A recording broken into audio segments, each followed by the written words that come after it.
This afternoon, I would like to discuss G-alpha-12 mediated cell signaling, its role in metabolic regulation.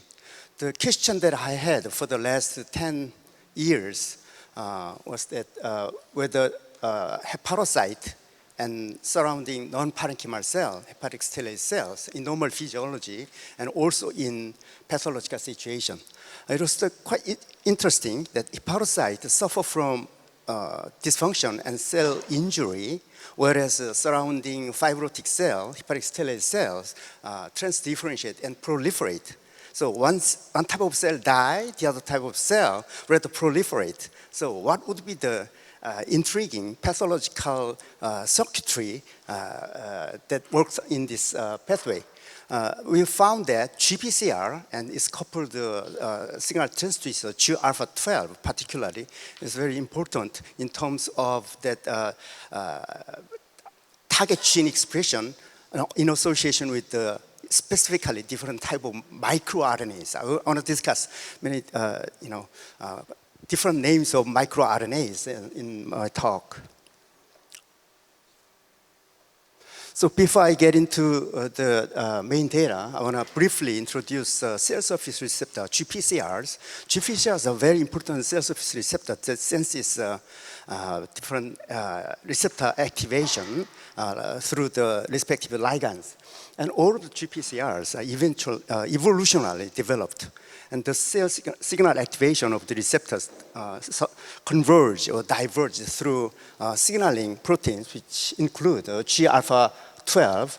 Particularly, I was interested in G-alpha-12 family member, which consists of two members. One is G-alpha-12, another is 13. And very early on, 1997, Mel Simon, Caltech University at the time, I had a chance to collaborate with him. He studied G-alpha-12 and 13 expression levels in different organs of our body, actually in animal model, and it exists ubiquitously, including the liver, the major metabolic organ, as you know. So liver plays a major role in fuel metabolism and also detoxification. So that it has two aspects. One is physiological role, there is a toxicology or pathological impact. So this data actually came from Professor Kim, just chaired this session. When he was a PhD student, he found out that G-alpha-13 ablation, I mean, this is slightly different data, but the G-alpha-13 ablation knockout causes oppositely G-alpha-12 overexpression in skeletal muscle. As you can see here, intermyofibrilla and subsarcolemmal mitochondrial levels went up as we found, as we deleted the G-alpha-13 genes. With that, and let me see, another data here, G-alpha-12 level rather oppositely went up. So 13 deletion causes induction of G-alpha-12. What would be the role of G-alpha-12 in this physiology? And to find out the story, I mean underlying mechanism, we used fasting and fat model. Fasting causes relocation of fat in the liver, causing fat accumulation here, which is aggravated after G-alpha-12 deficiency through the knockout animal model. So that probably G-alpha-12 physiologically play a very important role in terms of fuel oxidation through the mitochondria. So what we found was 31 was downregulated after G-alpha-12 absence. Along with that, CPT1, GPC1 alpha, which plays very important role of mitochondrial fuel oxidation. And then Professor Kim did some nice work on this, and then SHRN knockdown of G-alpha-12 also affected the 31 and this CPT levels, and then reinforcement of G-alpha-12 in the knockout animal reversed this effect.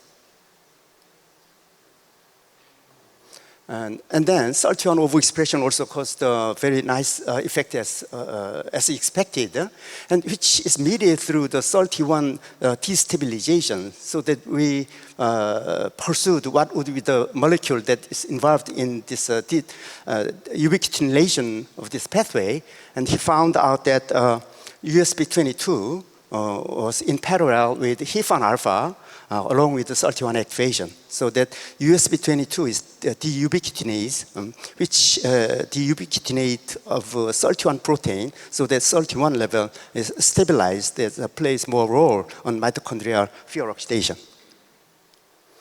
And then HIF1 is activated, as you probably know, that under the condition of hypoxia. So when we suffering from the energy deficiency, we feel hypoxia. It's hypoxia mimic condition. So HIF1 is slightly activated right here, as you can see, and which affected the USB22 gene induction through transcriptional activation. And in the human sample analysis, we found that patient with steatosis, non-alcoholic steatohepatitis, old names. Now it is called MASH, metabolic associated steatohepatitis. And these patients show low level of GR12. That's why fuel is accumulated as a lipid, not as a burning, not burned in through the mitochondrial activity.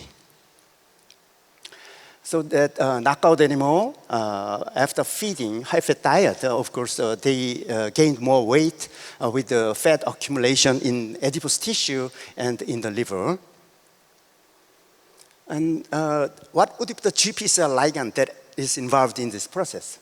So you all know ATP is energy, and then it is degraded to ADP and AMP. Ultimately, the waste is adenosine. We examined the role of ADP, which is also ligand of GPCR called P2Y13 and etc. But it isn't working in this pathway that we are studying. Instead, adenosine level changes here. Serum adenosine level went up after fasting condition, and these are involved in the adenosine receptors. So that physiologically, GR12 is required. It's there for normal physiological fuel oxidation. Probably palmitate or all those fatty acids is burned out through mitochondria under the control of GR12 signaling through GPCR signaling pathways. What about hepatic stellate cells? Hepatic stellate cell is a fibrogenic cell type. When it is activated, it produces more aberrant pathological collagen or other fibrotic materials like fibronectin or vimentin, those things. And the ligands for GPCR activate hepatic stellate cells include, very interestingly, angiotensin 2, endothelin, and lysophosphatidic acid, and thrombin, sphingosine-1 phosphate. All these individually have been shown to stimulate hepatic stellate cell for fibrogenesis in the liver, presumably through the same pathway, also working for other tissues like a kidney or vessels or those things. And then in this condition, hepatic stellate cells are activated through ER stress process, which has been studied in human sample analysis. And then what we found was, let me see, here, this is the summary event, ER stress through PERK activation that activate the SMAD2 overexpression for stellate cell activation. In this process, miR18A is required normally in quiescent condition, but in pathology situation like ER stress causes a degradation of miR18A through RNA binding protein called HNRMPA1 through phosphorylation by PERK in tyrosine residue. So if another event was found in hepatic stellate cell too. And then GR12 as I said, is normally required, normally there, at low condition, low level in hepatic stellate cell, in healthy situation. However, when it is activated, G-alpha-12 levels are overexpressed. Why? Why is that? The causative factor is miR-16. miR-16 is highly expressed in hepatic stellate cell, but it is lowered in pathologic situation. So miR-16 inhibits GNA, G-alpha-12 gene translation, translational de novo synthesis of this protein, so that decrease of 16 causes overexpression of 12, so that autophagy is activated, so we expect liver fibrosis. So there are two events going on. One is ER stress, another is autophagy. If both are activated, then hepatic stellate cell is activated, producing pathological collagen for fibrosis. So that if I summarize this event, hepatocyte is a healthy condition that plays a role in GPCR, G12 mediated HIF1 alpha activation and HSP22, 30. So it's good. It's good for our cells, mitochondria, fuel oxidation, they are happy. Stellate cell in this condition is quiescent. Why is that? Normally, 18A level is high, 16 level is high, so that there's a low level of G-alpha-12 in hepatic stellate cell. So it's the opposite event. So this left-hand side is physiology. What about pathologic condition? Pathologic condition, as I just mentioned, stellate cell shows low level of miR-16. This is the opposite of this. That causes a G-alpha-12 overexpression. 18 level also decreased down for SME2 overexpression. So autophagy and stellate cell activation, both are stimulated. Now that then we were interested in pathological insult for the liver, we used carbon tetrachloride or DMF or acetaminophen and other intoxicating chemicals or drugs, especially acetaminophen, APAP, is widely used for the study of liver pathology, liver injury. And then APAP, if we take too much of APAP, then it causes necroptosis right here. And in this necrotic pathway, RIP1 and RIP3 is involved in MLKL phosphorylation, so that ion permeability changes for this. And then this RIP pathway, I will touch this later on. And another pathway is ferroptosis.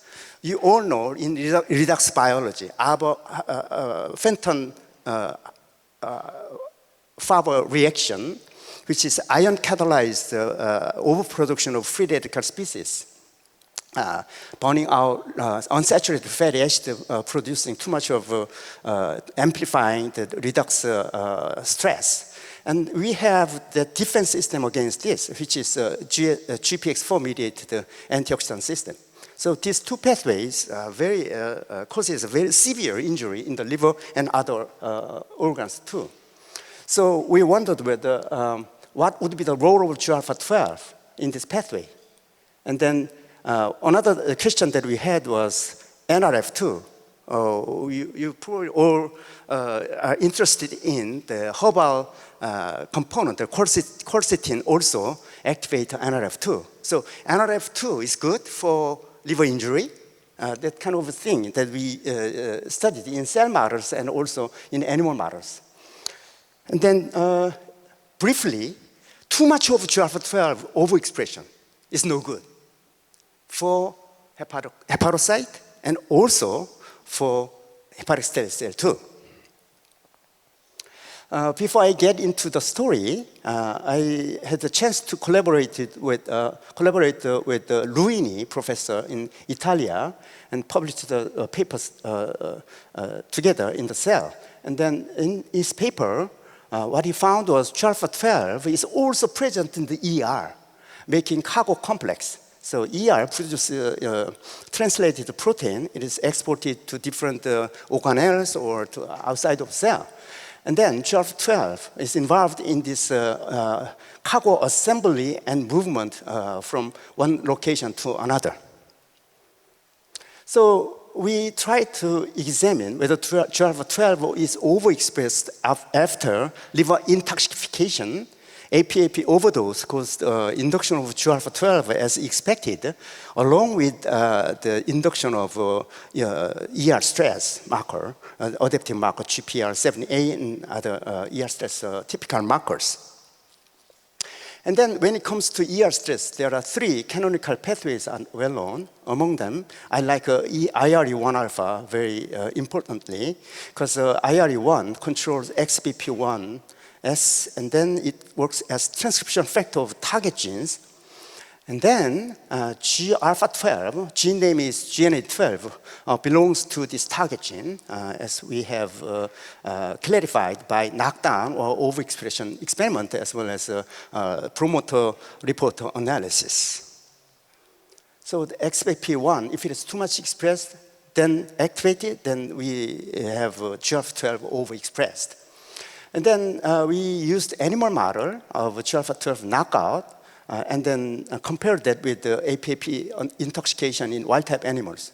As you can see here, ferroptotic marker, 3-nitrotyrosine residue, making adduct of endogenous protein, is pronounced here after APAP intoxication, which is completely gone after GRF12 knockout, and also change with lipid-laden cell profile. So that what I can say here is ferroptosis is a very severe form of death. It's no good. One patient is suffered from ferroptosis, the patients should be hospitalized in ICU for 4 weeks. Okay? In this situation, this severe necrotic ferroptotic pathway is involved. Then GPX is normalized expressed to antagonize lipid peroxide production. That is mainly produced from unsaturated fatty acid through some kind of enzyme-mediated reaction for the production of ROS. That enzyme, what would be the enzyme that acts against this antioxidant system? If so, then it is involved with GRF12 resuscitation. Then what we found from the informatic analysis, through informatic analysis, we extracted out isoforms of ALOX12. There are GRF12 and arachidonate lipoxygenase. It is called ALOX. And many different forms of this, of them, then only ALOX12 here is overexpressed after APAP intoxication, which is not there after GRF12 knockout. So GRF12 definitely controlled ALOX12 overexpression, causing harmful reaction. Then what about microRNA 15A? You remember now, BR16A, I just mentioned previously. 15 and 16, they belongs to the same superfamily. Okay? If they are processed, they produce 15 and 16 together. And depending on the cell type, that processing would be different. Here in hepatocyte, BR15A is right there, normally required. So that GRF12, if it is too much, then BR15A level decrease down. And the target gene of BR15A is ALOX12. So overexpression of 12, decrease in BR15, then increase of ALOX12. That's the key point, which is verified using cell-based assays. Then GPCR, G12, and then canonical pathway include the ROA-dependent ROCK pathway, ROCK1 and 2. So we wondered whether hepatocyte engage ROCK1. Indeed, it turns out to be true for ALOX12 gene expression. And then here, ROCK1, predominantly ROCK1 inhibitor called, that is medicine, Ripasudil, which is used as a clinically available drug for cardio disease. And then ROCK1 treatment, as you expected, through Ripasudil treatment through ROCK1 inhibition that suppress ALOX12, so that ferroptotic pathway is inhibited. So another pharmacological target we can pursue is ROCK pathway, not just providing antioxidant, material like GSH or, cysteine derivatives. When we analyzed patient sample suffer from drug-induced liver injury, we obtained this human sample from Asan Medical Center, Asan Hospital, and they all showed very highly expressed GALFA-12 levels along with induction of ALOX-12. They are hospitalized normally, and then they need a liver transplantation for survival. Okay, and if I summarize up to this part, what I can say is ER stress causes induction of GALFA-12 through IRE1 alpha-dependent XBP1 activation that serves as transcription factor of GNA12. So the high level of GALFA-12 is expected. So that GALFA-12 exists in the endoplasmic reticulum as well as underneath of a cell surface. And also it was found to be present in mitochondria too. So it distributes to different organelles in our cells. If we have too much of GALFA-12 pathologically, then that activated through the ROC1 activation suppress miR-15A. So ALOX-12 is overexpressed, catalyzing hepatocyte ferroptosis. This pathology is primarily involved in severe liver injury conditions and also fibrosis too. Do we have any antagonizing antioxidant system against this? Yes. Today, I want to give you the very important take-home message. Many of you, as a K-medical doctor, would be interested in activating antioxidant system, heme oxygenase or GST activation, or there are many redox activating enzymes. All those target genes are under the control of antioxidant transcription factor, NRF2. And many of the herbal medicine, medical components, including quercetin or flavonoid that activate NRF2. If so, then NRF activating substances are beneficial against the injury that I mentioned today? The answer is no. I show you the background of that. Before we found that effect, we found that NRF2 also serves as the gene transcription factor for NEMO, which is NEMO, rectangle NEMO, 사각형. So NEMO was found by Korean researchers, so it is named as a NEMO. So NEMO is very important for hepatocyte survival against necroptotic pathways. So if that is true, then NRF, what is the relation between NRF2 and GALFA-12?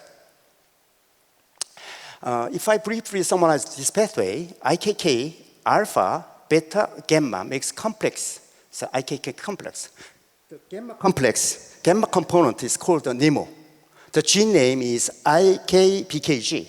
Of these three components, what we found is in the patient sample analysis, suppression of IKBKG. NEMO level is dropped down among these components. So NEMO is required for transcriptional target gene activation for survival of the cells. If there's no NEMO, then no survival. Okay, and then in the APAP-induced animal model in the liver, we found that NEMO was completely gone, NRF gone, but ER stress is there. And when you use the carbon tetrachloride or tunicamycin, you get the same result. So any intoxication causes NEMO suppression, okay? And no NRF2. So that we did some more experiment of NRF activation in cell models, and then NRF has binding site in the promoter region of IKBKG. So if there's activation on NRF2, then IKBKG mRNA level goes up. So we expect protein induction. That's fine. So that we did more experiment using NEMO overexpression plasmid. whether it really activated GPX4, acting against ferroptosis. I said it is true. But the important thing is NEMO is involved also necroptotic pathways. But more importantly, knockout of the hepatocyte causes NEMO recovery from just intensification of APAP in wild type.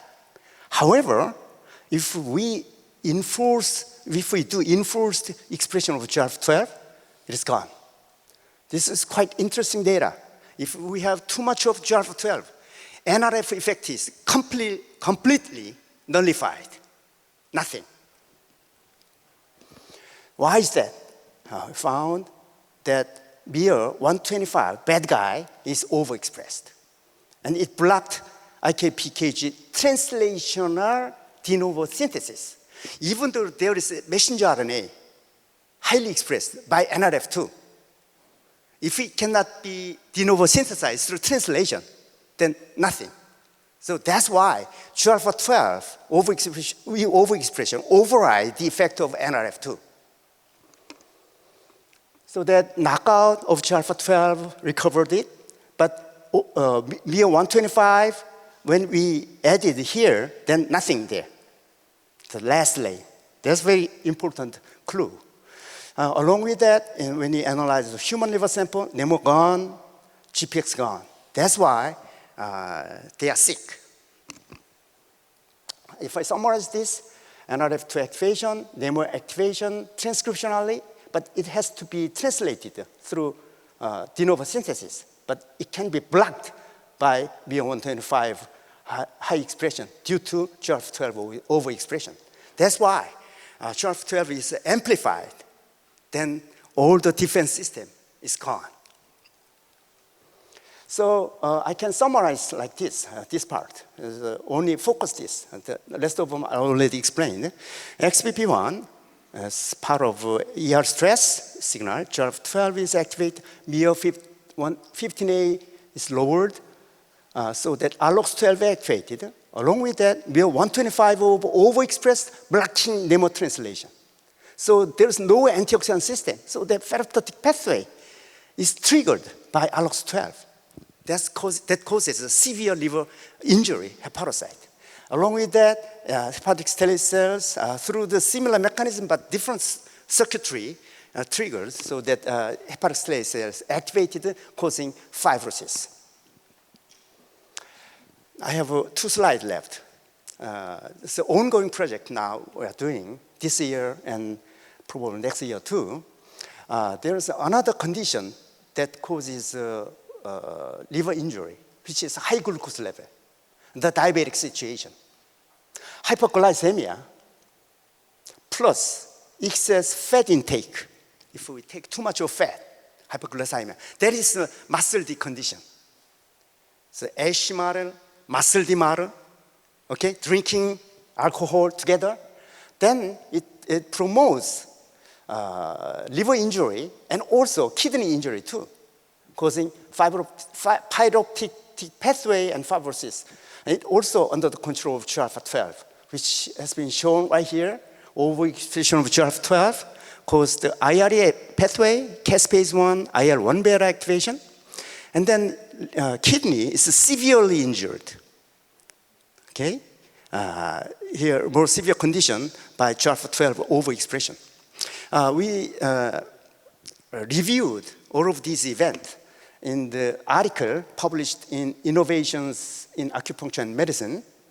Okay, if you are interested in, you can refer this paper, and also please pay attention to this journal. And we expect a big jump of this journal next 2 years, and then impact factor will go up. And this result is now under revision of theranostics. Another project that we are doing is I just focused on liver injury and kidney. I just briefly mentioned. How about other organs? Blood vessel? How about retina?